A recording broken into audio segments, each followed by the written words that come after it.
Hello friends, welcome to গল্পের রামধনু। আমি সন্দীপা ফিরে এসেছি সমরেশ মজুমদারের লেখা অর্জুন এবার নিউ ইয়র্কের দ্বিতীয় পর্ব নিয়ে। জিম ব্রাউনের গাড়িটা বেশ আরামদায়ক। জিম গাড়ি চালাচ্ছেন, পাশে মেজর।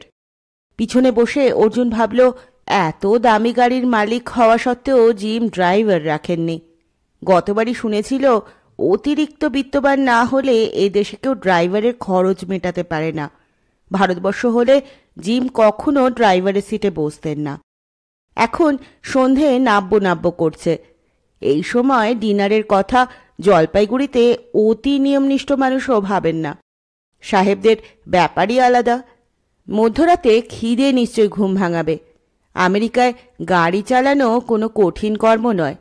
ক্লাচ নেই, ব্রেক আর অ্যাক্সিলেটরের ওপর নিয়ন্ত্রণ থাকলেই হলো। সেই সঙ্গে রাস্তার নিয়মটা জানতে হবে। জিম বোধহয় ম্যানহাটনের উল্টো দিকে ওদের নিয়ে যাচ্ছেন। প্রচুর গাড়ি সামান্য ব্যবধান রেখে ছুটছে। লাল আলো দেখলেই দাঁড়িয়ে যাচ্ছে। এর আগের বার সে পাতাল রেলে বেশি ঘুরেছিল, তাতে তাড়াতাড়ি গন্তব্যে পৌঁছানো যায় বটে, কিন্তু মাটির উপরের শহরটাকে চেনা যায় না।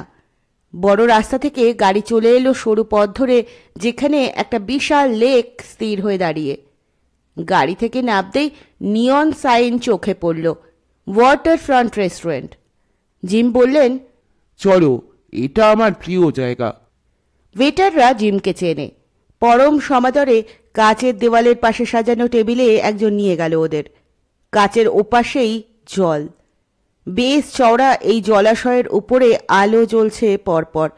তার আলো পড়ছে জলে, দেখলেই চোখ জুড়িয়ে যায়। অর্জুন বলল, বিউটিফুল। খুব খুশি হলেন জিম। জানলার ধারে দুটো চেয়ার মেজর এবং অর্জুনকে ছেড়ে দিয়ে বসে বললেন, আমি এখানে প্রায়ই ডিনার খেতে আসি। ওই জলের বুকে ভাসতে থাকা আলোগুলো দেখতে দেখতে দিব্যি সময় কেটে যায়। ওয়েটার এগিয়ে এলে জিম বললেন, তুমি কি নেবে, স্কচ অর বিয়ার? মেজর তো এখন এসব কিছু খায় না, আমরাই একটু খাই, কি বলো? অর্জুন চমকে গেল। সে মেজরের দিকে অবাক হয়ে তাকালো। যে মেজর পান না করে থাকতেন না, পকেটে চ্যাপটা ছোট বোতল সব সময় রাখতেন, তিনি অভ্যেসটা ছেড়ে দিয়েছেন। কি করে সম্ভব হলো? অর্জুনকে ওইভাবে তাকিয়ে থাকতে দেখে মেজর বললেন, বুদ্ধিমান মানুষরা অবাক হয় না, প্রয়োজনে অবাক হওয়ার ভান করেন। কি খাবে বলে দাও। কৌতূহল দমন করে অর্জুন জিমকে বলল, আমাকে একটা লেমন স্কোয়াশ দিতে বলুন, খুব বেশি ঠান্ডা যেন না হয়।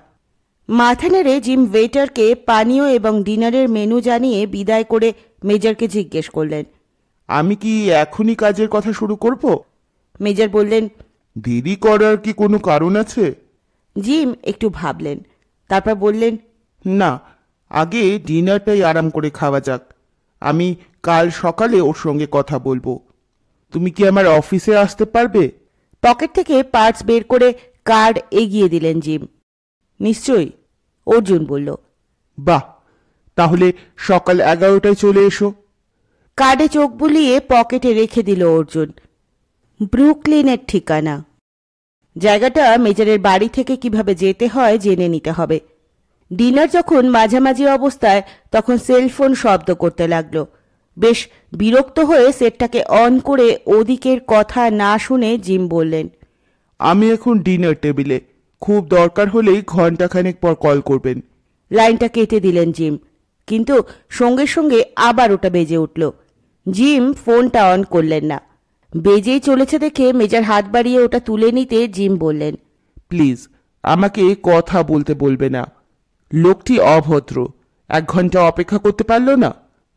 মেজর লাইনটা অন করে বললেন, হ্যালো, কে বলছেন? জবাবটা তিনি শোনা মাত্র লাউড স্পিকার অন করে দিলেন। সরি, কে বলছেন বললেন?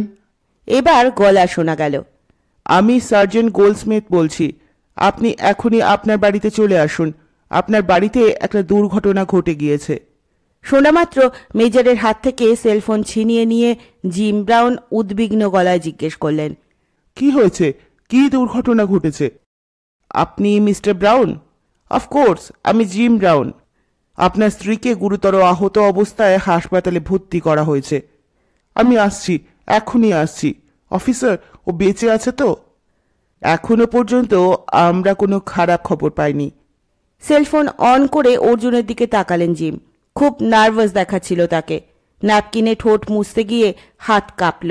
বললেন, আমাকে এখনই যেতে হবে। তোমাদের ডিনারটা নষ্ট করার জন্য দুঃখিত। তোমরা খাওয়া শেষ করো। ওয়েটার! গলা তুলে ওয়েটারকে ডাকতে সে কাছে এলে ক্রেডিট কার্ড এগিয়ে দিয়ে বললেন, যত তাড়াতাড়ি সম্ভব ফর্মালিটি শেষ করো, আমাকে যেতে হবে। ওয়েটার কার্ড নিয়ে চলে গেলে মেজর বললেন, তোমার এই বিপদের সময় আমরা তোমার দেওয়া ডিনার খেতে পারি না জিম, কিন্তু তোমার স্ত্রীকে কে আহত করলো, কেনই বা করলো? আমি কিছুই বুঝতে পারছি না। আজ এখানে ডিনার খাওয়ার প্ল্যান তো আগে ছিল না। থাকলে ওকে সঙ্গে নিয়ে আসতাম। ওর যদি আমি পাগল হয়ে যাব। আমি কল্পনা করতে পারছি না মেজর। উঠে দাঁড়ালেন জিম ব্রাউন। অর্জুন চুপচাপ শুনছিল। এবার সে মেজরকে জিজ্ঞেস করল, আপনি কি ওর বাড়িতে যাবেন? আমার মনে হচ্ছে যাওয়া দরকার। মেজর আপত্তি করলেন না। জিমের একটু কুণ্ঠা ছিল। তার মনে হচ্ছিল, একে তো রাতের খাওয়া নষ্ট হলো, তার ওপর অত দূরে নিয়ে যাওয়া মানে কষ্ট দেওয়া। কিন্তু অর্জুনের কথা শুনে না বলতে পারলেন না। মেজরের অনুরোধে স্পিড বাড়াতে গিয়েও বাড়ালেন না জিম। তার মনে হচ্ছিল যত তাড়াতাড়ি বাড়িতে পৌঁছতে পারবেন তত মঙ্গল। কিন্তু মেজর মনে করিয়ে দিলেন, এখন জিমের আস্তে গাড়ি চালানো উচিত। মনের ওপর যে চাপ পড়েছে তা সামলে জোরে চালালে বিপদ ঘটতে পারে। অর্জুন দেখল নিউ ইয়র্কে এখন রাত নেমেছে। নানান ধরনের গাড়ি ছুটছে, কিন্তু রাস্তা শব্দহীন। কোনো গাড়ি থেকেই হর্নের আওয়াজ বের হচ্ছে না। দেশের ড্রাইভাররা যে কেন এটা শেখে না। হঠাৎ তার চোখ বড় হলো। অন্ধকারেও সে বুঝতে পারল তারা একটা সমুদ্রের ধার দিয়ে যাচ্ছে। এই শহরের বুকের কাছে সমুদ্র আছে তা জানা ছিল না তার। সে মেজরকে জিজ্ঞেস করল, এটা কি সমুদ্র? আটলান্টিক। মেজর সামনের সিটে বসে জবাব দিলেন। অর্জুনের মনে পড়ল কোথা যেন পড়েছিল পৃথিবীর সব সমুদ্রের মধ্যে আটলান্টিক হলো সবচেয়ে ভয়ঙ্কর। একটু পরে সমুদ্র থেকে সরে এলো গাড়ি। অর্জুন ভেবে রাখল একদিন দিনের বেলায় ওই সমুদ্র দেখতে হবে। কিছুটা যাওয়ার পর মেজর মুখ ঘুরিয়ে বললেন, নিউ ইয়র্কের এই অঞ্চলটার নাম লং আইল্যান্ড। বড়লোকদের পাড়া বলতে পারো। কথাগুলো বাংলায় বললেন বলে জিম মানে বুঝতে পারল না। অবশ্য তিনি এখন অভ্যেসে গাড়ি চালাচ্ছেন। মন পড়ে আছে পুলিশের দেওয়া খবরে। এক্সিট দিয়ে বড় রাস্তা থেকে নেমে ভিলেজ রোডে চলে এলো গাড়ি। কিছু দূর যেতেই গাড়ির গতি কমে এলে অর্জুন দেখল একটা বিরাট একতলা বাড়ির লনের পাশে দুটো পুলিশের গাড়ির ছাদে আলো জ্বলছে নিভছে। হাট করে খোলা গেট দিয়ে ভিতরে ঢুকে পুলিশের গাড়িগুলোর পাশে গাড়ি পার্ক করলেন জিম। তারপর গাড়ি থেকে নেমে দ্রুত বাড়ির দরজার দিকে হাঁটতে লাগলেন। মেজর এবং অর্জুন গাড়ি থেকে নেমে ওকে অনুসরণ করতে গিয়েও পিছিয়ে পড়লেন। অর্জুন দেখল বিশাল লনে জোরালো আলো ছড়িয়ে আছে। লনের চারপাশে ফুলের গাছ। জিম সত্যি ধনী ব্যক্তি। ওরা দরজায় গিয়ে দেখলেন দুজন পুলিশ অফিসারের সঙ্গে বেশ উত্তেজিত হয়ে জিম কথা বলছেন। মোটামুটি লম্বা চেহারার অফিসার বলছেন, আপনি শান্ত হন। এখন হাসপাতালে গেলে কোনো লাভ হবে না। আপনার স্ত্রীর সঙ্গে ওরা দেখা করতে দেবে না। আমি লাইনটা ধরে দিচ্ছি, আপনি কথা বলে দেখুন। সেলফোনে লাইন ধরে জিমকে দিলেন অফিসার। জিম বললেন, আমি জিম ব্রাউন। একটু আগে আমার স্ত্রীকে আহত অবস্থায় পুলিশ আপনাদের হাসপাতালে ভর্তি করেছে। আমি তাকে দেখতে এখনই আসতে পারি কি? ওপাশের কথা শুনে মাথা নাড়লেন জিম। ওহো, ও কেমন আছে? সেটা শোনার পর জিম ভেঙে পড়লেন। আইসিইউতে আছে। ও বাঁচবে তো? প্লিজ আমাকে মিথ্যে কথা বলবেন না। উত্তরটা শুনে মাথা নাড়লেন। ঠোঁট টিপে কান্না সামলে টেলিফোন রেখে দিয়ে একটা চেয়ারে থপ করে বসে পড়লেন। মোটা সোটা অফিসার এবার মেজরের দিকে তাকিয়ে জিজ্ঞেস করলেন, ওয়েল জেন্টলম্যান, আপনাদের পরিচয় জানতে পারি? মেজর আমেরিকান উচ্চারণে বললেন, আমি জিমের বন্ধু। এই ছেলেটি আমার গেস্ট। আমরা যখন ওয়াটার ফ্রন্টে ডিনার করছিলাম তখন ওর কাছে খবরটা পৌঁছেছিল। ওর এই বিপদে ওকে একলা ছেড়ে দিতে চাইনি। ওকে, আমি সার্জেন্ট গোল্ডস্মিথ। 40 মিনিট আগে আমি এই রাস্তায় ডিউটিতে ছিলাম। হঠাৎ দেখলাম এই বাড়ি থেকে একটা বাইক তীব্র গতিতে বেরিয়ে উল্টো দিকে চলে গেল। আমি বাইকটাকে চেস করতে পারতাম, অত জোরে চালানোর জন্য, কিন্তু আমার মনে হয়েছিল এই বাড়ির ভিতরে নিশ্চয়ই কিছু ঘটেছে। ভাগ্যিস সেটা মনে হয়েছিল, না হলে আমরা মিসেস ব্রাউনকে অত তাড়াতাড়ি হসপিটালাইজ করতে পারতাম না। ওর পিঠে, কোমরে, কাঁধে ছুরি মারা হয়েছে, প্রচণ্ড ব্লিডিং হচ্ছিল এবং ওর জ্ঞান ছিল না। যে ছুরি দিয়ে ওকে মারা হয়েছে, ছুরিটাকে এতটাই এখানে ফেলে যায়নি। এই বাড়িতে আর একজন বৃদ্ধা থাকেন, তার কত বয়স হয়েছে জানি না, কিন্তু ভালো করে কথা বলতে পারেন না। তাকে জিজ্ঞেস করে একমাত্র ওর সেলফোন নাম্বার ছাড়া আর কিছু পাওয়া যায়নি। নাম্বারটা বৃদ্ধার সেলফোনেই ছিল। তিনি কোনো চিৎকার চেঁচামেচি শুনতে পাননি। মাথা নাড়লেন জিম। আমার মা এখন একদম শুনতে পান না। মিস্টার ব্রাউন, আপনি আজ কখন বাড়ি থেকে বেরিয়েছিলেন? লাঞ্চের পরে কয়েকটা কাজ শেষ করতে বিকেল হয়ে গেল। তখন মেজরের কাছে গিয়েছিলাম। স্ত্রীকে বলে গিয়েছিলাম ফিরতে রাত হতে পারে। জিম বললেন। আপনার বা আপনার স্ত্রীর সঙ্গে কারো শত্রুতা ছিল? ওর মতো নিরীহ মানুষের কোনো শত্রু থাকতে পারে না। আপনি এই কাজটা কার হতে পারে বলে সন্দেহ করছেন? অফিসার, বিশ্বাস করুন আমি ভাবতে পারছি না। আপনার ছেলে মেয়ে? মেয়ে ওয়াইহিও ইউনিভার্সিটিতে পড়াচ্ছে, ওর স্বামীও ওখানকার প্রফেসর। ছেলে কোথায় আছে তা আমি জানি না। জিম মাথা নাড়লেন। ছেলের সঙ্গে আপনার কোনো সম্পর্ক নেই? হ্যাঁ, ও বাজে সংস্পর্শে পড়েছিল। স্কুলে পড়াশোনা ছেড়ে দিয়েছিল। আমি ওসব পছন্দ না করায় বাড়ি থেকে বেরিয়ে গিয়েছিল। ও আমার বেশি বয়সের সন্তান। দিদি এবং ভাইয়ের বয়সের পার্থক্য অনেক। ইদানিং কি ও আপনাদের সঙ্গে যোগাযোগ করার চেষ্টা করেছে?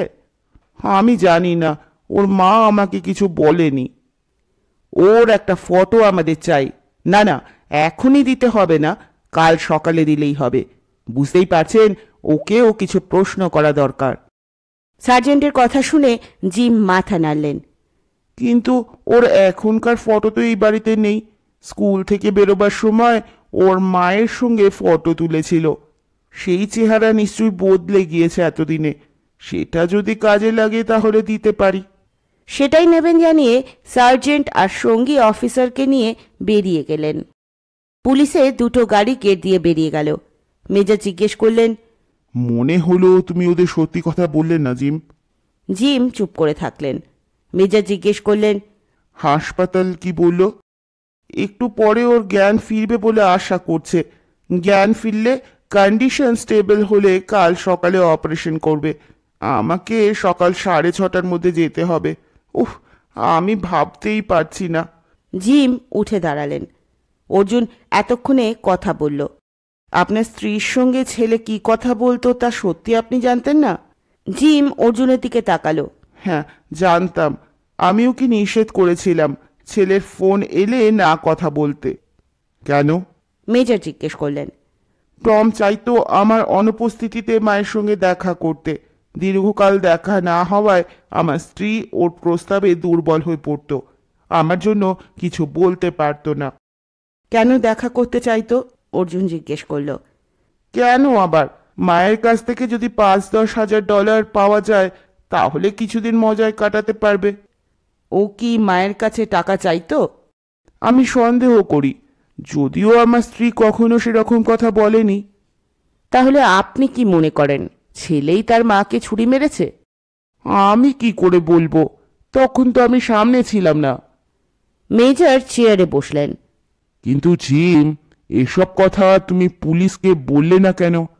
কাকে সন্দেহ হয় জিজ্ঞাসা করেছিলেন অফিসার। তুমি ছেলের নাম বলনি। যাকে নিয়ে দুশ্চিন্তার কথা তুমি আমাকে বললে তা পুলিশকে জানানো তোমার কি কর্তব্য ছিল না? মেজর, আমার সন্দেহের কথা পুলিশকে জানালে ওরা আজ না হয় কাল ঠিক ওকে ধরে ফেলতো। যদি এই কাজটা ও না করে থাকে তাহলে আমার স্ত্রী সুস্থ হয়ে ফিরে এসে যখন শুনতো আমার সন্দেহের কারণে ছেলে জেলে ঝুলছে, তাহলে খুব ধাক্কা খেত, আমাকে দায়ী করত। জিম বললেন। ও যদি খুনের চেষ্টা করে থাকে তাহলে নিশ্চয়ই ধাক্কা খেতেন না। মেজর জিজ্ঞেস করলেন। সেক্ষেত্রে ছেলের শাস্তি চাইতেন তিনি। আমি জানি না, আমাকে আগে স্ত্রীর সঙ্গে কথা বলতে হবে। কাল সকালে যদি ও সেন্স ফিরে আসে, ডাক্তার যদি কথা বলার অনুমতি দেয়। জিম ক্লান্ত গলায় বললেন। মেজর চলে গেল ল্যান্ডলাইনের টেলিফোনের কাছে। রিসিভার তুলে নাম্বার ডায়াল করে জিমের বাড়ির ঠিকানা বলে ট্যাক্সি পাঠাতে বললেন। জিম জিজ্ঞেস করল, তোমরা চলে যাচ্ছ? হ্যাঁ। ও, আমি তোমাদের পৌঁছে দিতে পারছি না। আমি সত্যি দুঃখিত। আবার এই রাতে বাড়িতে একা থাকতেও স্বস্তি বোধ করছি না। আই ডোন্ট নো, যে খুন করতে চেয়েছিল সে যদি আবার ফিরে আসে। জিম নিচু গলায় বললেন। মেজর এগিয়ে এসে ওর কাঁধে হাত রাখলেন। তুমি পুলিশকে বলো। না, হয়তো আমি ভুল ভাবছি। ওকে। মিস্টার ব্রাউন, অর্জুন এগিয়ে এলো। আমি যদি আজকের রাত্রে এই বাড়িতে থাকি তাতে কি আপনার আপত্তি আছে? প্রস্তাবটা শোনা মাত্র মুখে হঠাৎ আলো ফুটল জিমের। তুমি থাকবে? ও, I will be highly obliged. এই সময় গাড়ির হেডলাইট এসে পড়ল বাড়ির ওপর। মেজর বললেন, ঠিক আছে অর্জুন, তুমি এখানেই থেকে যাও। কাল সকালে একটা ট্যাক্সি নিয়ে না হয় কুইন্সে চলে এসো। মেজর এগিয়ে গেলেন দরজার দিকে। তার ট্যাক্সি এসে গিয়েছে।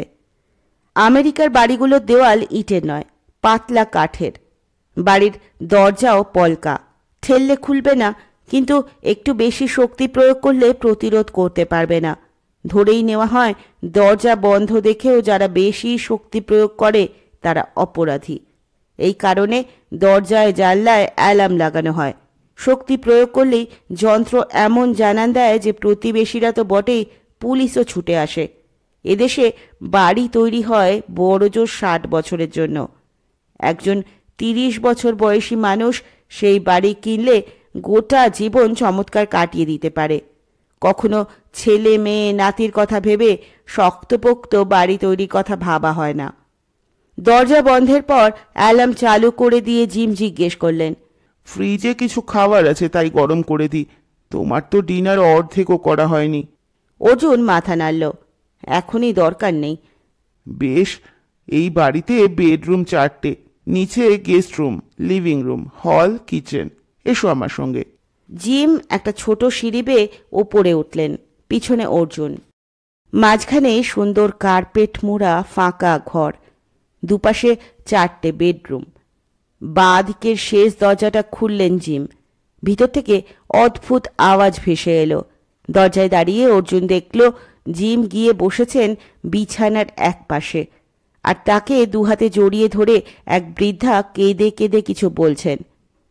জিম বললেন, ঠিক আছে মা, আমি তো এসে গিয়েছি, তোমার কোনো ভয় নেই। বৃদ্ধা ততক্ষণে অর্জুনকে দেখতে পেয়ে উত্তেজিত হয়ে আঙুল তুলে দেখিয়ে জড়ানো গলায় চেঁচিয়ে বললেন, হু হু ইজ দেয়ার? জিম হাসলেন। He is going to help us mom, his name is Arjun. Arjun ঘরের ভিতরে ঢুকে বৃদ্ধার সামনে দাঁড়িয়ে মাথা ঝোঁকালো। বৃদ্ধা তার দিকে ভালো করে দেখে ছেলের দিকে তাকালেন। হি হি গুড। গুড। এখন তুমি একটু ঘুমোবার চেষ্টা করো। তুমি কি একটু দুধ খাবে? বৃদ্ধা মাথা নেড়ে না বললেন। চাদরটা বৃদ্ধার বুক পর্যন্ত টেনে দিয়ে একটা মৃদু আলো জেলে দিয়ে গুড নাইট মম বলে বেরিয়ে এলেন জিম। অর্জুন তাকে অনুসরণ করল। বাইরে বেরিয়ে জিম বললেন, এই পাশের 2টো বেডরুম আমরা স্বামী স্ত্রী ব্যবহার করি। নিচে গেস্ট রুম আছে, আর ওপরে 4 নাম্বার বেডরুমটায় কেউ থাকে না। তুমি কোন ঘরে থাকতে পছন্দ করছো? আমার বোধহয় নিচের ঘরে থাকা উচিত। বেশ, তুমি নিচে যাও, আমি আসছি, জিম বললেন। নিচে নেমে এলো অর্জুন। গেস্ট রুমে ঢুকে দেখল দামি হোটেলের সঙ্গে কোনো তফাৎ নেই। দেওয়াল আলমারির পাল্লা খুলে দেখল এক কাপড়ের সুন্দর স্লিপিং স্যুট ভাঁজ করা রয়েছে। যাক, রাত্রে শার্ট প্যান্ট পরে শুতে হবে না। এগুলো নিশ্চয়ই এই ঘরে যে অতিথি থাকবেন তার জন্য রেখে দেওয়া হয়েছে। পোশাক পরিবর্তন করে অর্জুন খুশি হলো, যেন তার শরীরের মাপ নিয়ে এগুলো বানানো হয়েছে। সে দরজা খুলে বাইরে আসতেই জিমকে দেখতে পেল। নিজের পরনে এখন শোয়ার পোশাক, কিন্তু তার সামনের টেবিলে গ্লাসের ভিতর সোনালি রঙের পানিয়ে কয়েক টুকরো বরফ ভাসছে। জিম বললেন, বসো। জিমকে খুব অন্যমনস্ক দেখাচ্ছিল। জিম বসল। কয়েক সেকেন্ড অপেক্ষা করার পর অর্জুন জিজ্ঞেস করল, আপনার ছেলে কোথায় থাকে? ওর প্রফেশন কি? আমি কিছুই জানি না, তবে ব্রঙ্কসে ওকে অনেকে দেখেছে। Bronx? Manhattan, Queens, Bronx, Staten Island আর লং আইল্যান্ড নিয়ে নিউ ইয়র্ক। ম্যানহাটনের পাশে হার্লেম, আর ব্রঙ্কস হলো কালোদের জায়গা। বেশিরভাগ ক্রিমিনাল ওখানেই আস্তানা করে, কারণ ওখানকার কয়েকটা এলাকায় বড় দলে না গেলে পুলিশও ঢুকতে সাহস পায় না। আমার কোনো ইন্টারেস্ট নেই ও কোথায় থাকে তা জানার, আর ওর প্রফেশন সম্পর্কে আমার কোনো ধারণা নেই। ক্রাইম ওয়ার্ল্ডে ঢুকে গিয়ে কোনো শক্তিশালী দলের সঙ্গে হাত মেলালে রোজগারের ভাবনা ভাবতে হয় না। তাহলে আপনার ছেলে তার মায়ের কাছে টাকা চাইতে কেন এসেছিল? ওর তো অন্য পথে রোজগার থাকার কথা। হয়তো সেখানে কোনো সমস্যা হয়েছে। মিস্টার ব্রাউন, আপনার ছেলে এরকম হলো কেন? একটা বড় চুমুকে গ্লাস অর্ধেক করে জিম বললেন, আমাদের দুর্ভাগ্য। ওর দিদি অত ব্রিলিয়েন্ট ছাত্রী ছিল বলে আমরা ভেবেছিলাম ও সেরকম হবে। ওর মা চাইতো দিদির কথা বলে ওকে ইন্সপায়ার করতে। আমরা বুঝিনি খুব সাধারণ মানের ছাত্র বলে ও দিদিকে ঈর্ষা করত। স্কুলের বাজে ছেলেদের সঙ্গে মেলামেশা শুরু করে দিয়েছিল অল্প বয়সেই। তাদের কাছ থেকে ড্রাগ খাওয়া শিখেছিল সে। 15 বছর বয়সে প্রথম স্কুল থেকে ওর বিরুদ্ধে নানা অভিযোগ এলো। ওকে স্কুল থেকে বের করে দিত, কিন্তু ওর মা হাতে পায়ে ধরায় প্রিন্সিপাল সেবার ক্ষমা করেছিলেন, কিন্তু পরীক্ষায় ফেল করলো ও। তারপর থেকেই আমাদের অবাধ্য হতে ওর খুব ভালো লাগতো। রাত 2টো বা 3টের সময় বাড়ি ফিরত। এইভাবে চলছিল। 18 বছরের পর ও বাড়িতে আসা বন্ধ করলো। এখন মাঝে মাঝে মোটর বাইকে ওকে দেখা যায় ওই ব্রঙ্কস এলাকায়। এখন ওর বয়স কত? 25 পেরিয়েছে। আপনার কি মনে হয় ও নিজের মাকে খুন করতে পারে? কোনো কিছুই অসম্ভব বলে এখন মনে হচ্ছে না। অর্জুন জিমের মনের অবস্থা বুঝতে পারছিল। তার মনে হচ্ছিল জিমের এখন শুয়ে পড়া উচিত। তবু জিম গ্লাস শেষ করতে যাচ্ছেন দেখে সে জিজ্ঞেস করল, আপনি বোধহয় জেমস বন্ডের মতো একজনকে খুঁজছিলেন। মেজর আপনাকে আমার কথা বলেছিলেন? আমাকে দেখে আপনি খুব হতাশ হন। আপনি আমাদের ডিনার খাওয়াতে নিয়ে গিয়েছিলেন বটে, কিন্তু মনস্থির করতে পারেননি আপনি কেন একজন সত্যসন্ধানীকে খুঁজছিলেন। জিম হাসলেন। আমি ভয় পাচ্ছিলাম আমার কোনো ক্ষতি হবে। আমি একবারও ভাবিনি আঘাতটা আমার স্ত্রীর ওপর আসবে। ভাবলে আরও বেশি তৎপর হতাম। আপনি কেন ভয় পাচ্ছিলেন? আমার ছেলে এই শহরে আছে, কিন্তু কোথায় আছে তা আমি জানি না। আমাকে এড়িয়ে সে মায়ের সঙ্গে যোগাযোগ রাখছে। তার সঙ্গীরা হলো ভয়ঙ্কর ক্রিমিনাল। ভয় হচ্ছিল সেই কারণে। আমি ওর ঠিকানাটা জানতে চাইছিলাম। ঠিকানা জানলে ওর গতিবিধির ওপর নজর রাখতে পারতাম। প্রাইভেট ডিটেকটিভ এজেন্সিগুলোর ওপর আমার একটুও ভরসা নেই, আবার পুলিশের কাছে যেতে চাইনি। আমি কোনো কারণ ছাড়াই ছেলেকে ভয় পাচ্ছি এটা শুনলে ওরা কোনো গুরুত্ব দিত না। জিম বললেন। অর্জুন বলল, আপনি এবার শুয়ে পড়ুন। জিম উঠলেন। ধীরে ধীরে সিঁড়ির দিকে এগিয়ে যাচ্ছিলেন। কথাটা মনে আসতে অর্জুন জিজ্ঞেস করল, আপনার মেয়েকে খবর দিয়েছেন? মাথা নাড়লেন জিম। না, কাল সকালে হাসপাতালে গিয়ে দেখব ও কেমন আছে, দেখে ফোন করব। Good night. অর্জুন বলল, গুড নাইট। এখন এই বাড়ি শান্ত, কোথাও কোনো শব্দ নেই। আলো নেবাতে গিয়ে টেবিলে পড়ে থাকা গ্লাসটার ওপর চোখ পড়ল। সেটাকে তুলে নিয়ে কিচেনের বেসিনের পাশে রেখে এলো অর্জুন। এত বৈভব, এত বিলাসিতা, কিন্তু বাড়িতে কোনো কাজের লোক নেই। অতর্কিত বিত্তশালী না হলে ড্রাইভার তো বটেই, কাজের লোকও রাখা সম্ভব নয়। ভারতীয় টাকায় মাসে যে 8 লাখ টাকা রোজগার করে, তাকেও নিজের হাতে বাসন মাজতে হয়, রান্না থেকে ঘর পরিষ্কার না করে উপায় থাকে না। বাড়ির লনে ঘাস বড় হলে সেগুলো ছাঁটাও তার কর্তব্য। আলো নিভিয়ে গেস্ট রুমে চলে এলো অর্জুন। জিম ব্রাউন না হয় এ দেশের মানুষ। অনেক ভারতীয় হাজার সমস্যা থাকা সত্ত্বেও দেশে ফিরে যেতে চায় না। মানুষের টাকা রোজগার করতে গিয়ে দুঃখ কত। ঘরের আলো নিভিয়ে শুয়ে পড়ল অর্জুন। এখন চার ধার চুপচাপ। দূরের রাস্তায় মাঝে মাঝে কোনো গাড়ি ছুটে এলে তার আওয়াজ ভেসে এসেই মিলিয়ে যাচ্ছে। সারা দুপুর ঘুমানোর জন্য এখন অর্জুনের ঘুম আসছিল না। ঘণ্টাখানেক পর সে উঠে বসল। ঘুম না আসার একটা কারণ, তার খিদে পেয়েছে। ওয়াটারফ্রন্ট রেস্টুরেন্টে খাওয়া শুরু করা মাত্র ফোনটা এসেছিল। সময়টা ছিল সন্ধেবেলা। এখন গভীর রাত। জিম নিশ্চয়ই ঘুমিয়ে পড়েছেন। কয়েক মিনিট চুপচাপ বসে থাকার পর অর্জুন উঠল। কিচেনের রেফ্রিজারেটরে কি কোনো খাবার নেই? মিসেস ব্রাউন কি আজ সকালে কিছু তৈরি করে রেখে দেননি ওখানে? যদিও ওখান থেকে জিমকে না জানিয়ে খাবার নেওয়া অনুচিত, কিন্তু নিশ্চয়ই চুরি বলে মনে করবেন না জিম। দরজা খুলে নিঃশব্দে বড় ঘরে পা রাখল অর্জুন। ঘরে বাতি না জ্বললেও কাচের দেওয়ালের আড়াল ভেদ করে আকাশের আলো চুইয়ে ঢুকছে ভিতরে। তাতে অবশ্য কোনো কিছুই স্পষ্ট দেখা যাচ্ছে না, কিন্তু ঘুটঘুটি অন্ধকারের চেয়ে একটু স্বস্তি এনে দিয়েছে। অর্জুন কিচেনের দিকে পা বাড়ালো। মেঝের ওপর কার্পেট থাকায় শব্দ হওয়ার কারণ নেই। রেফ্রিজারেটরের দরজা খুলতেই আলো জ্বলে উঠল ভিতরে। অনেক পাত্র রাখা আছে। প্রথমটি তুলতেই অর্জুন খুশি হলো। পুডিং। এখনো ছুরি স্পর্শ পায়নি যখন, তখন আজকালের মধ্যেই বানিয়েছিলেন মিসেস ব্রাউন। একটা প্লেটে খানিকটা পুডিং চামচ দিয়ে তুলে নিয়ে পাত্র যথাস্থানে রেখে দরজা বন্ধ করতেই আলো নিভে গেল। কিচেনে দাঁড়িয়েই এক চামচ পুডিং মুখে দিল অর্জুন। আহ, দারুণ স্বাদ। খিদের কারণে দ্রুত পুডিং শেষ করে সে গ্লাস খুঁজে না পেয়ে জিমের ব্যবহার করা গ্লাস কলের জলে ধুয়ে আবার ভরে নিয়ে চুমুক দিল। ঠিক তখনই কোথাও কট করে একটা শব্দ হলো। তারপর আবার সব চুপচাপ। খালি বাড়িতে রাতের বেলায় শব্দ কয়েক গুণ বেড়ে যায়। অর্জুন নিশ্চিত যে সে ভুল শোনেনি। গ্লাস হাতে নিয়েই সে কিচেনের দরজায় গিয়ে দাঁড়ালো।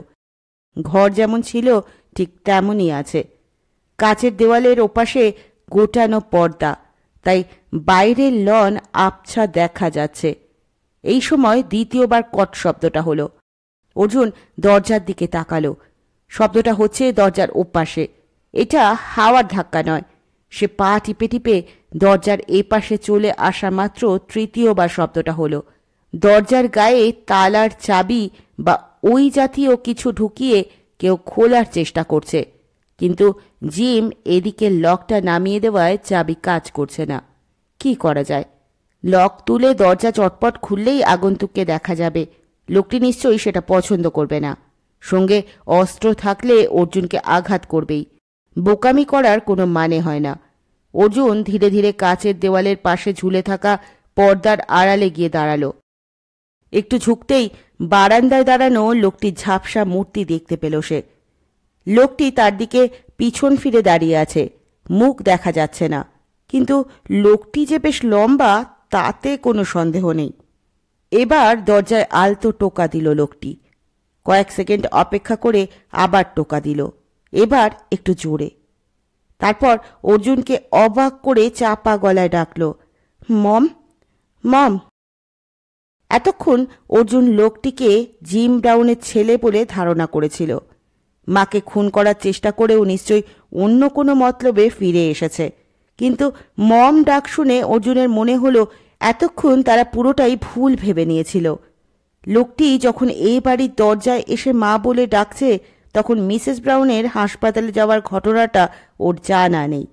ও যদি ছুরি মেরে থাকে তাহলে কখনোই এই সময়ে এসে মা বলে ডাকবে না। ছেলের বদলে অন্য কেউ যদি হয় তাহলে সে মা বলবে কেন? অর্জুনের মনে হলো লোকটির সঙ্গে কথা বলা দরকার। সে দেওয়ালের কাছে শব্দ করে লোকটির দৃষ্টি আকর্ষণ করতে চাইল, কিন্তু শব্দ হওয়া মাত্র লোকটি হকচকিয়ে এদিকে তাকালো এবং এক লাফে নিচে নেবে দ্রুত গেটের দিকে চলে গেল। তারপরেই বাইকের শব্দ হলো রাস্তায়। মুহূর্তেই শব্দ মিলিয়ে গেল। ঘুম ভাঙল সকাল 7টার সময়। তাড়াতাড়ি বাথরুমের কাজ সেরে বাইরে আসতেই অর্জুন দেখতে পেল টেবিলের ওপর একটা কাগজ পেপারওয়েট চাপা রয়েছে, সেটা তুলেই পড়ল। মিস্টার ব্রাউন হাসপাতালে চলে গিয়েছেন। অর্জুন ঘুমোচ্ছিল বলে তিনি আর ডাকেননি। ওর সেল ফোনের নাম্বার লিখে গিয়েছেন। একটু খারাপ লাগলো অর্জুনের। আরও ভোরে ওঠা উচিত ছিল তার, তাহলে ভদ্রলোকের সঙ্গে হাসপাতালে যেতে পারত। হাসপাতালটা কোথায় তা অবশ্য ওকে ফোন করে জেনে নেওয়া যায়। মাঝরাতে লোকটি চলে যাওয়ার পর অনেকক্ষণ সে এই ঘরে বসেছিল অপেক্ষায়, যদি আবার ফিরে আসে। একটা ব্যাপারে ধন্দ লাগছে তার। পুলিশ অফিসার বলেছেন যে এই বাড়ি থেকে দ্রুত বেগে একটা মোটর বাইককে বেরিয়ে যেতে দেখে তার সন্দেহ হওয়ায় তিনি খোঁজ করতে ভিতরে ঢুকেছিলেন। অর্থাৎ আততায়ীর মোটর বাইক ছিল। আবার গত রাতে যে এসেছিল সেও মোটর বাইকে ফিরে গিয়েছে। লক্ষণীয় যে লোকটি মোটর বাইক ভিতরে নিয়ে আসেনি। যে আসছে সে বাড়ির লোকেদের জানাতে চায়নি বলে মোটর বাইক বাইরে রেখে এসেছিল। এই দুটো লোককে একই মানুষ বলে ভাবতে অসুবিধে নেই, কিন্তু তাহলে দরজায় নক করে মা বলে ডাকবে কেন?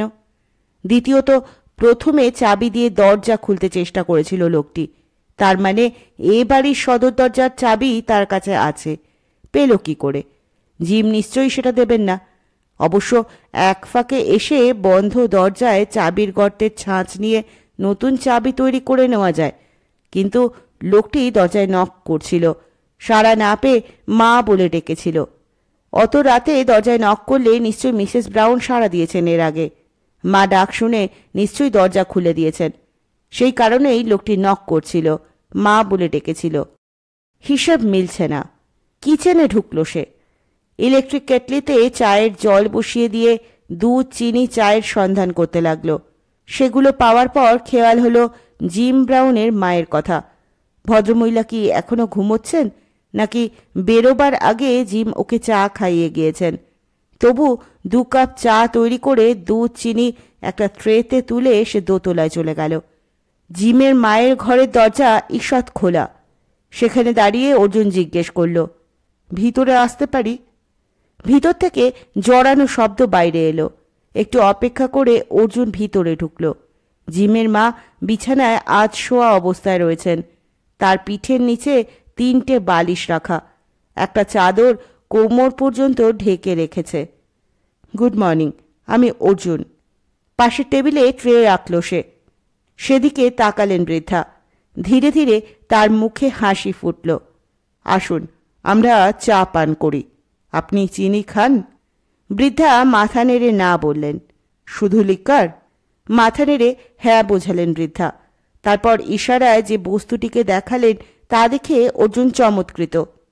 বিছানার পাশ থেকে টেনে সামনে নিয়ে আসতেই বৃদ্ধার সামনে একটা বেশ চওড়া প্লাইউডের হাতল এগিয়ে এলো। অর্জুন সেই হাতলের ওপর বৃদ্ধা চায়ের কাপ রাখল। বৃদ্ধা জড়ানো যে শব্দটা উচ্চারণ করলেন সেটা যে থ্যাংক ইউ তা এবার বুঝতে পারল অর্জুন। একটা চেয়ারে চায়ের কাপ নিয়ে বসে অর্জুন বৃদ্ধাকে ভালো করে দেখল। সমস্ত মুখ জুড়ে বার্ধক্যের ছাপ। হাত দুটো সরু এবং তা থেকে চামড়া ঝুলছে। মাথায় সাদা চুল ছেলেদের মতো ছাঁটা। হঠাৎ অর্জুন জিজ্ঞেস করল, আপনি কি জানেন আপনার ছেলের বউ এখন কোথায়? বৃদ্ধা অবাক হয়ে তাকালেন। তারপর ডান হাত নিচের দিকে নাড়লেন। কাপটাকে 2 হাতে ধরে উপরে তুলে মুখ নামিয়ে আলতো চুমুক দিলেন তিনি। অর্থাৎ এই বাড়ির কোনো খবর ওর কাছে পৌঁছয়নি। আপনার নাতির সঙ্গে দেখা হয়? বেশ জোরে প্রশ্নটা করল অর্জুন। কাপটা নামিয়ে রেখে অদ্ভুত শব্দ উচ্চারণ করতে লাগলেন বৃদ্ধা। শব্দগুলোর মানে বুঝতে পারছিল না অর্জুন, কিন্তু তাতে যে যথেষ্ট অভিমান জড়ানো আছে তা স্পষ্ট। অর্জুনের মনে হলো এই বৃদ্ধার সঙ্গে ওর নাতির যোগাযোগ ছিল, অর্থাৎ জিমকে এড়িয়ে জিমের স্ত্রী এবং মা ছেলেটির জন্য অপেক্ষা করতেন। জিম যাতে না জানতে পারেন তাই সে আসত মধ্যরাতে। হয়তো দরজায় টোকা দিলে মিসেস ব্রাউন সেটা খুলে দিতেন নিঃশব্দে। আপনার নাতির কাল আসার কথা ছিল? অর্জুন জিজ্ঞেস করল। কিছু বলতে গিয়েও যেন নিজেকে সামলে নিলেন বৃদ্ধা। তারপর চায়ের কাপ তুলে চুমুক দিতে লাগলেন। অর্জুন যে এই ঘরে বসে আছে তা একেবারে উপেক্ষা করলেন। অর্জুন বুঝল ভদ্রমহিলা এখন মুখ খুলবেন না, হয়তো ওর মনে পড়েছে নাতির ব্যাপারে মুখ খোলা নিষেধ। বৃদ্ধার চা খাওয়া শেষ হয়ে গেলে কাপ তুলে হাতল সরিয়ে নিচে নেমে এলো অর্জুন। তখনই টেলিফোন বেজে উঠল। অর্জুন ট্রেটা কিচেনে নামিয়ে রেখে রিসিভার তুলল। Hello. Arjun, this is gym. তুমি কি 5 মিনিটের মধ্যে তৈরি হতে পারবে? নিশ্চয়ই। মেজর আসছেন, তোমাকে তৈরি থাকতে বলেছেন। উনি তোমাকে তুলে নেবেন। লাইন কেটে দিলেন জিম। পোশাক বদলে দরজার বাইরে এসে সেটা চেপে দিতেই লক আটকে গেল। এখন ওই বিরাট বাড়িটায় একজন লোল চর্ম প্রাক বাক শক্তিরহিত বৃদ্ধা ছাড়া আর কেউ নেই। আমেরিকানরা এই সব বৃদ্ধ বৃদ্ধাকে বৃদ্ধাশ্রমে রেখে দেয় বলে শুনেছিল অর্জুন। জিম কেন ব্যতিক্রম হলো? কিন্তু বৃদ্ধা সারাদিন ওইভাবে পড়ে থাকেন, ওটাও তো ভালো নয়। লনের ওপর দিয়ে হাঁটতে গিয়ে থমকে দাঁড়ালো অর্জুন। ঘাসের ওপর চাকার দাগ এখনো রয়ে গিয়েছে। এই চাকা অবশ্যই মোটর বাইকের। গাড়ির চাকার চেয়ে অনেক সরু। লন এবং বাঁধানো চাতালের মাঝখানে 1 বিঘত পরিমাণ মাটির ওপর দাগটা বেশ স্পষ্ট। খাঁজগুলো বোঝা যাচ্ছে, অর্থাৎ প্রথম রাতে যে লোকটি এসে খুনের চেষ্টা করেছিল এটা তার বাইকের চাকার দাগ। একটু উত্তেজিত হয়ে গেটের বাইরে চলে এলো অর্জুন। সেখানকার মাটির ওপর বেশ কয়েকটা চাকার দাগ। দুটো দাগ আগের চাকার দাগের সঙ্গে মিলে যাচ্ছে। দ্বিতীয়টির চাকার দাগ একটু আলাদা, খাঁজগুলো একটু বড় বড়, অর্থাৎ দ্বিতীয় মোটর বাইক ভিতরে ঢোকেনি। জিমের ছেলে এটাকে গেটের বাইরে রেখে ভিতরে ঢুকেছিল। এই সময় মেজরের গাড়ি পাশে এসে দাঁড়ালো। অর্জুন দেখল মার্টিন গাড়িটা চালাচ্ছে। পাশে বসে আছেন মেজর। পিছনের দরজা খুলে গাড়িতে উঠে বসতেই মেজর এবং মার্টিন একসঙ্গে বলে উঠলেন, good morning. Good morning. Arjun হাসল। মেজর বললেন, একটা ভালো খবর আছে, মিসেস ব্রাউনের জ্ঞান ফিরে এসছে। বাহ, খুব ভালো কথা। অর্জুন বলল, এখন ওর থেকে স্টেটমেন্ট পেলেই পুলিশ ছেলেটিকে খুঁজবে। কোন ছেলেটিকে? যে খুন করতে চেষ্টা করেছিল। ছেলের উপর জিমের সন্দেহ ছিল। কিন্তু মিস্টার ব্রাউনের ছেলে তো তার মাকে খুন করতে আসেনি। অর্জুন খুব শান্ত গলায় বলতে মেজর চমকে তাকালেন। কি বলছো? আমি ভুল বলছি না। তোমার কি থেকে মনে হচ্ছে ঠিক বলছো? একটু আগে জিম ফোনে আফসোস করছিল ছেলের ব্যাপারে কেন আরো সতর্ক হয়নি। উনি ভুল করছেন, দেখবেন ও স্ত্রীও আমাকে সমর্থন করবেন। দেখো অর্জুন, তুমি অতীতে অনেক সত্যি উদ্ধার করেছো বটে, কিন্তু একটা রাত ওই বাড়িতে কাটিয়েই ঠিকঠাক সত্যি জেনে যাবে, এটা একটু বাড়াবাড়ি হচ্ছে না? মেজর মাথা নাড়লেন। শুনেছি জিমের মা কথা বলতে পারেন না। জিম নিশ্চয়ই তোমাকে এই তথ্য দেয়নি। তাহলে তোমার জানার সোর্স কোথায়? অর্জুন গত রাতের ঘটনা এবং আজ বৃদ্ধার সঙ্গে কথাবার্তা মেজরকে জানিয়ে হাসল। আমার সন্দেহ হয়েছিল কেউ মাকে ছুরি মেরে আবার রাত দুপুরে তার সঙ্গে দেখা করতে আসবে না, তাই যে খুন করতে চেয়েছিল সে লোক আলাদা। কিন্তু সন্দেহ তো তথ্য নয়। আজ লনের উপর এবং গেটের বাইরের মাটিতে দুটো মোটর বাইকের চাকার দাগ আমার সন্দেহকে সত্যি করে দিল। আশ্চর্য, পুলিশ তো মোটর বাইকের চাকার কথা নিয়ে মাথা ঘামায়নি। কারণ ওরা জানেন একটাই মোটর বাইক ভিতরে ঢুকেছিল। মাঝরাতের আগন্তুকের খবর ওদের কাছে নেই। অর্জুন বলল, তুমি যা বলছো তা যদি সত্যি হয় তাহলে জিমের ছেলেটি বদলেছে বলতে পারছি না, কিন্তু সে চোরের মতো মাঝরাতে বাড়িতে যায় কেন? জিমের ভয়? হ্যাঁ, বাবা এবং ছেলের সম্পর্ক ভালো নয়। হয়তো মিস্টার ব্রাউন নির্দেশ দিয়েছেন ছেলেকে বাড়িতে ঢুকতে না দিতে। অর্জুন বলল, তাহলে জিমের বউকে কে খুন করতে এসেছিল? পুলিশ নিশ্চয়ই খুঁজে বের করবে। কেন ছুরি মেরেছিল? এর উত্তর মিসেস ব্রাউন দিতে পারবেন। হাসপাতালের পার্কিং লটে গাড়ি পার্ক করলো মার্টিন, করে বলল, আমি এখানেই অপেক্ষা করছি, আপনারা কাজ শেষ করে আসুন। গাড়ি থেকে নামতে নামতে মেজর বললেন, তুমি একা গাড়িতে বসে কি করবে? চলো আমাদের সঙ্গে ভিতরে চলো। থ্যাংক ইউ মেজর, কিন্তু কোনো কোনো সময় দূরে থাকলে অনেকটা দেখা যায়।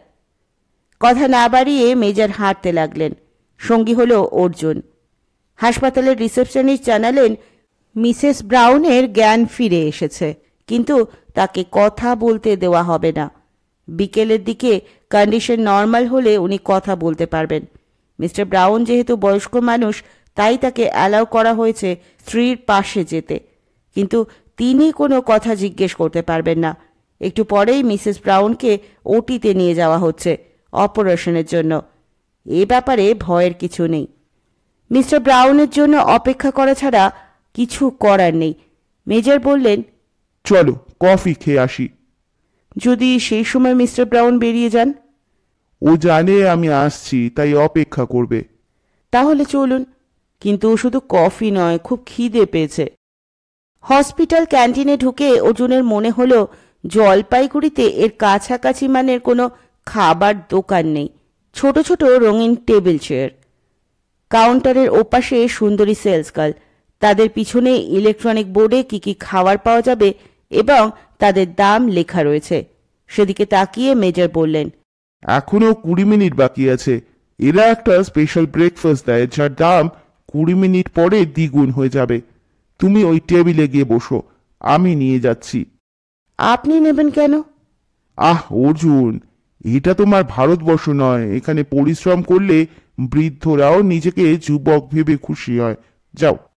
মেজর অর্ডার দিলেন, 1 jumbo breakfast, 2 cups of coffee. একটু পরে ট্রের ওপর কফির মুখবন্ধ কাগজের গ্লাস আর প্লেট ভর্তি যে জাম্বো ব্রেকফাস্ট নিয়ে মেজর এলেন, তা দেখে অর্জুনের চোখ বড় হয়ে গেল। এ কি? সস্তায় পাচ্ছ, খেয়ে নাও। কি এটা? 3 তলা বিগ ম্যাক। নষ্ট হবে, আপনি একটু নিন প্লিজ। আমি এখন দিনে রাতে 2 বার খাই। দিনের বেলা সেদ্ধ, রাতে যা পাই। অতএব শুরু করল অর্জুন। মন মাতানো স্বাদ। ভিতরে যে সস দেওয়া হয়েছে তার গন্ধও চমৎকার। ক্যান্টিনটায় এখন বেশ লোক হয়েছে। 5 মিনিটের মধ্যে খাওয়া হয়ে গেল। কফির কাপের ঢাকনা খুলে চুমুক দিল অর্জুন। মেজর বললেন, জিমের সঙ্গে দেখা করেই বাড়ি ফিরে যাব। দরকারি কাজ আছে? তোমাকে খাওয়াবো বলে একটা 2.5 কেজির ইলিশ কিনেছিলাম, সেটা জমিয়ে রাখতে হবে। মেজর হাসলেন। মানে, আপনি তো সেদ্ধ খাবেন? ইয়েস, তাছাড়া নিজের শ্রাদ্ধ করব আজ। ওরে বাবা, তাহলে ইলিশটা মুলতবি থাক। এখন যা খেলাম তাতে বিকেলের আগে খিদে পাওয়ার কোনো চান্স নেই। বলছো? হ্যাঁ। এই সময় মিস্টার ব্রাউনকে দেখা গেল। মুখ ঘুরিয়ে ওদের খুঁজছেন। দেখতে পেয়ে এসে বসলেন তৃতীয় চেয়ারে। উনি মুখ খোলার আগেই মেজর বললেন, দাঁড়াও, ব্রেকফাস্ট নিয়ে আসি তোমার জন্য।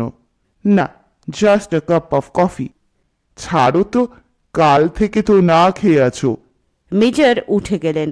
অর্জুনের ভালো লাগলো। মানুষকে খাইয়ে ভদ্রলোক খুব তৃপ্ত হন। অর্জুন জিজ্ঞেস করল, কেমন দেখলেন? আমাকে চিনতে পেরেছে। মাথা নাড়লেন জিম। ডাক্তার কি বলছেন? একটা মাইনর অপারেশন হবে এখন, তারপরে আর কোনো ভয় নেই। মিস্টার ব্রাউন 2 হাতে কপাল চেপে ধরলেন। একটু পরেই পুলিশ আসবে, আবার জিজ্ঞেস করবে। আমি কি জবাব দেব? উফ। আপনি যা জানেন তাই বলবেন। আমি যে অনেক কিছু জানি, কিন্তু সেসব কথা পুলিশকে বলতে চাইনি বলেই মেজরের কাছে তোমার কথা শুনে উৎসাহী হয়েছিলাম। অর্জুন হাসল। তাহলে বলছেন আপনার স্ত্রীর আততায়ীকে আপনি জানেন? এই সময় মেজর ট্রেতে খাবার নিয়ে এলেন। মিস্টার ব্রাউন বললেন, আমি ওর নাম উচ্চারণ করতে চাই না। তুমি যা ভাবছো তা সত্যি নয় জিম। খাও। মেজর বললেন। তার মানে? অবাক হয়ে তাকালেন মিস্টার ব্রাউন। অর্জুন বলল, দাঁড়ান মিস্টার ব্রাউন, সমস্ত ব্যাপারটা আপনি আপনার স্ত্রীর মুখ থেকে শুনতে পাবেন। ততক্ষণ মনটাকে একটু নরম রাখুন। আপনার ছেলে তার মাকে ছুরি মারেনি। তুমি আমাকে স্তোক দিচ্ছ? পুলিশ তাকে দেখেছে আমার বাড়ি থেকে বাইক নিয়ে বেরিয়ে যেতে। প্রায় চেঁচিয়ে উঠলেন মিস্টার ব্রাউন। পুলিশ তোমাকে বলেছে যে তারা তোমার ছেলেকে দেখেছে? ওই হতভাগাই বাইক চড়ে, আমার টাকায় কিনেছে। ইদানিং ও আমাকে ফোনে ভয় দেখাতো, $20,000 না দিলে আমার ব্যবসার গোপন তথ্য ফাঁস করে দেবে। সেই টাকা চাইতে এসে না পেয়ে ছুরি মেরেছে। এখন আর আমার কোনো সংকোচ নেই, পুলিশকে আমি সব বলবো। মিস্টার ব্রাউনের হাত কাঁপতে লাগলো। মেজর জিজ্ঞেস করলেন, ফোনে যে কথা বলেছে সে যে তোমার ছেলে তা বুঝলে কি করে? অন্য কেউ তো হতে পারে। মেজর, আমি বাপ হয়ে ছেলের গলা চিনব না? তাছাড়া ওরকম অশ্লীল শব্দ বস্তি এলাকার মস্তানরা যা বলে তাতে তো ও অভ্যস্ত। মেজর বললেন, তোমাদের তো অনেক দিন দেখা হয়নি, আর কেউ ওর পরিচিত তোমাকে ফোন করেছিল, তুমি তাকে ছেলে ভেবে নিয়েছো। তোমরা কি বলতে চাইছো আমি কিছুই বুঝতে পারছি না। আগে খেয়ে নাও, তারপর বোঝার চেষ্টা করবে।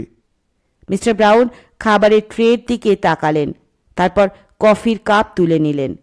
একটা চুমুক দিয়ে অর্জুনের দিকে তাকালেন তিনি। পুলিশ যাকে আমার বাড়ি থেকে মোটর বাইকে বেরোতে দেখেছিল সে টম নয়? টম আমার ছেলে। না, অর্জুন সহজ গলায় বলল। ক্যান্টিন থেকে বেরিয়ে রিসেপশনে আসতেই সুন্দরী রিসেপশনিস্ট জিজ্ঞেস করলেন, mister brown? Yes. Mister brown এগিয়ে গেলেন। আপনাকে বলতে বাধ্য হচ্ছি যে আপনাদের কোনো পরিচিত ছেলে এখানে এসে অসভ্যতা করে গিয়েছে। আমি পুলিশকে ইনফর্ম করতে যাচ্ছিলাম। সুন্দরী বললেন। আমার পরিচিত? কি নাম? নাম বলেনি। কানে দুল, লেদার জ্যাকেট, চুলের রং, স্বাস্থ্য ভালো, হোয়াইট। স্বস্তির নিঃশ্বাস ফেললেন মিস্টার ব্রাউন।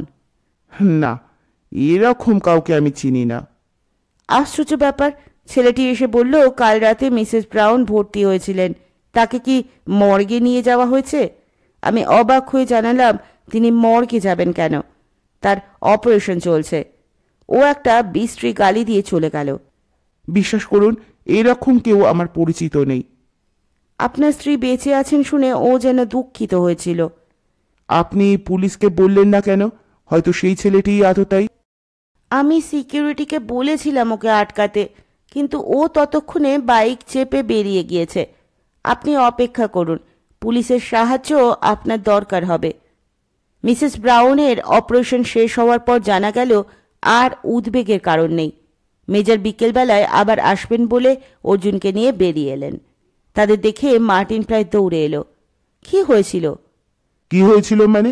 জিমের স্ত্রীর অপারেশন হয়েছে। মেজর বললেন।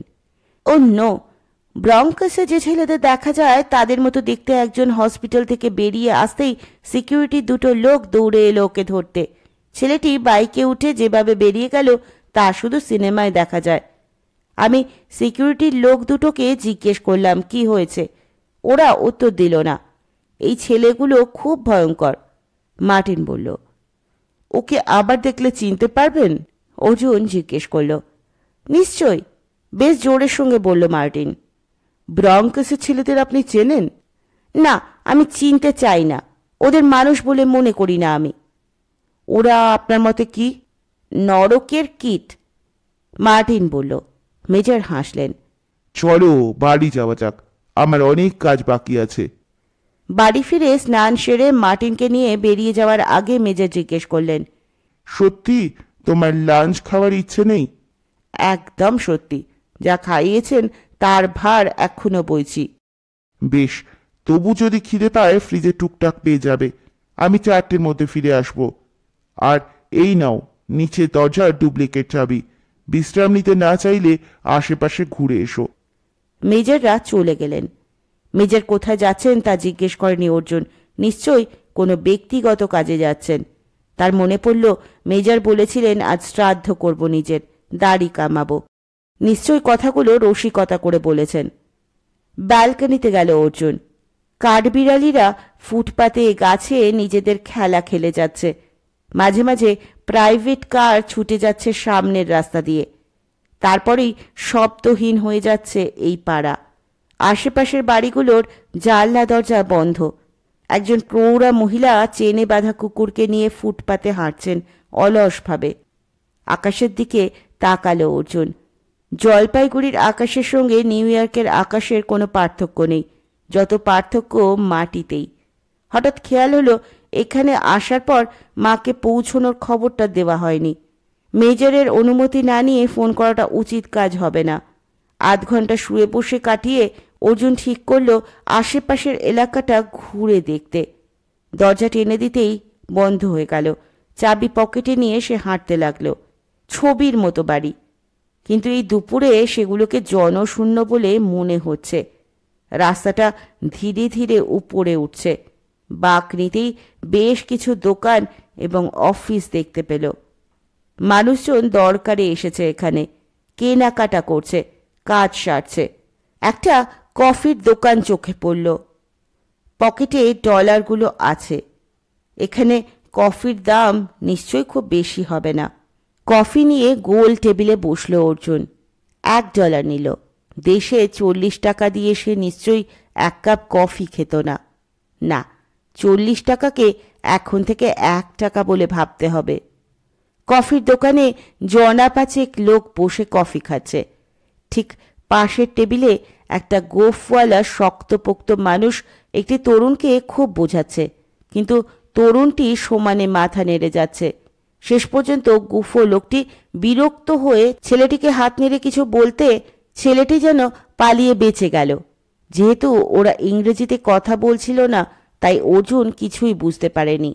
গুফো লোকটি এবার অর্জুনের দিকে তাকিয়ে মাথা নেড়ে ইংরেজিতে বলল, বেকার হয়ে থাকবে তবু কাজ করবে না, মাথা গরম হয়ে যায়। অর্জুন মাথা নাড়ল। এরকম ছেলে সব দেশেই আছে। আমাকে এখন আর একটা ছেলেকে খুঁজে বের করতে হবে। মনে হচ্ছে আপনার হাতে কাজ আছে। আছে, কিন্তু কাজ করবে এমন লোক কম। কি ধরনের কাজ জানতে পারি? আমার একটা কুরিয়ার সার্ভিস আছে। চিঠি বা প্যাকেট ডেলিভারি দেওয়ার জন্য লোক চাই। পার অ্যাসাইনমেন্ট পেমেন্ট করি, নো মাইনে। ও, আপনি কি আমেরিকান? না, আমি ইন্ডিয়ান।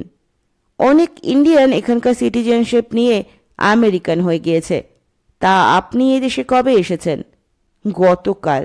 মাই গড, কতদিন থাকবেন? বড় জোর 3-10। তাহলে আপনি ট্যুরিস্ট? লোকটি মুখ ফিরিয়ে নিল। কফি খেতে খুব ভালো লাগছিল অর্জুনের। আর 1 কাপ খাওয়ার কথা চিন্তা করল সে। লোকটি টেবিলে আঙুল দিয়ে কিছু আঁকছে। সে জিজ্ঞেস করল, আপনি আরেকটু কফি খাবেন? লোকটা হাসল। ½ কাপ খেতে পারি। ওরা ½ কাপ দেবে? লোকটি বলল, আপনি বসুন, আমি নিয়ে আসছি। লোকটি উঠে কাউন্টারে চলে গেল। তারপর 2টো কাপ নিয়ে ফিরে এলো। একটা কাপ 2 ভাগ করে নিলাম। আপনি দাম দিলেন কেন? আমি তো খাওয়াতে চেয়েছিলাম। এই যে চেয়েছিলেন তার দাম কফির দামের চেয়ে অনেক বেশি। নিন। লোকটি অর্জুনের টেবিলে বসল। আমার নাম জোসেফ, সবাই জো বলে ডাকে। আমার নাম অর্জুন। একটু খটোমটো, অর ইজ ওকে। এই কফি খেয়ে আমাকে ব্রঙ্কসে যেতে হবে। ছোকরা কিছুতেই যেতে রাজি হলো না। লোকটা কফিতে চুমুক দিল। অর্জুন সোজা হলো। ব্রঙ্কস কেন? একটা পার্সেল ডেলিভারি দেওয়ার আছে, আজই দিতে হবে। কুরিয়ার বিজনেসে দেরি করা মানে ক্লায়েন্ট হারানো। যে ছেলেটি রেগুলার কাজ করে সে আজ অসুস্থ হয়ে পড়ায় নতুন ছেলে খুঁজছিলাম। অগত্যা আমাকেই যেতে হবে। গুফো লোকটা, যার নাম জো, কফি শেষ করল। অর্জুন তাড়াতাড়ি জিজ্ঞেস করল, কখন যাবেন? এখনই। পাশেই আমার অফিস, সেখান থেকে পার্সেল নিয়ে টিউব ধরব।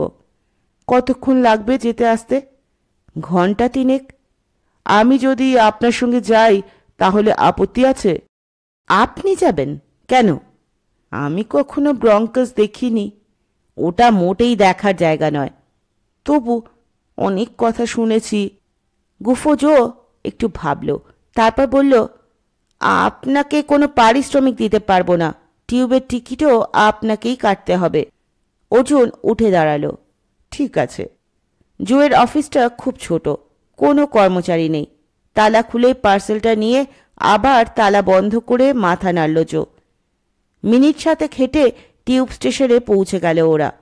জোর কাছে কার্ড ছিল, বোধহয় টিউবে যাতায়াতের মাসিক কার্ড। অর্জুনকে টিকিট কাটতে হলো আসা যাওয়ার। প্ল্যাটফর্মে দাঁড়াতে না দাঁড়াতেই ফুরমুড়িয়ে ট্রেন এসে গেল। নিউ ইয়র্কের সবকটা দ্বীপকে মাটির নিচ দিয়ে বেঁধে ফেলেছে পাতাল রেল। মাটির নিচের এই রেল লাইনের ম্যাপ দেখলে অবাক হয়ে যেতে হয়। ট্রেনে উঠে বেশ মজা লাগলো। দুটো কালো ছেলে যন্ত্র চালিয়ে গান গাইছে আর নাচছে। গান গাইতে গাইতে যাত্রীদের সামনে টুপি পেতে ধরছে। তাতে খুচরো বা $1-2 দিচ্ছেন কেউ কেউ।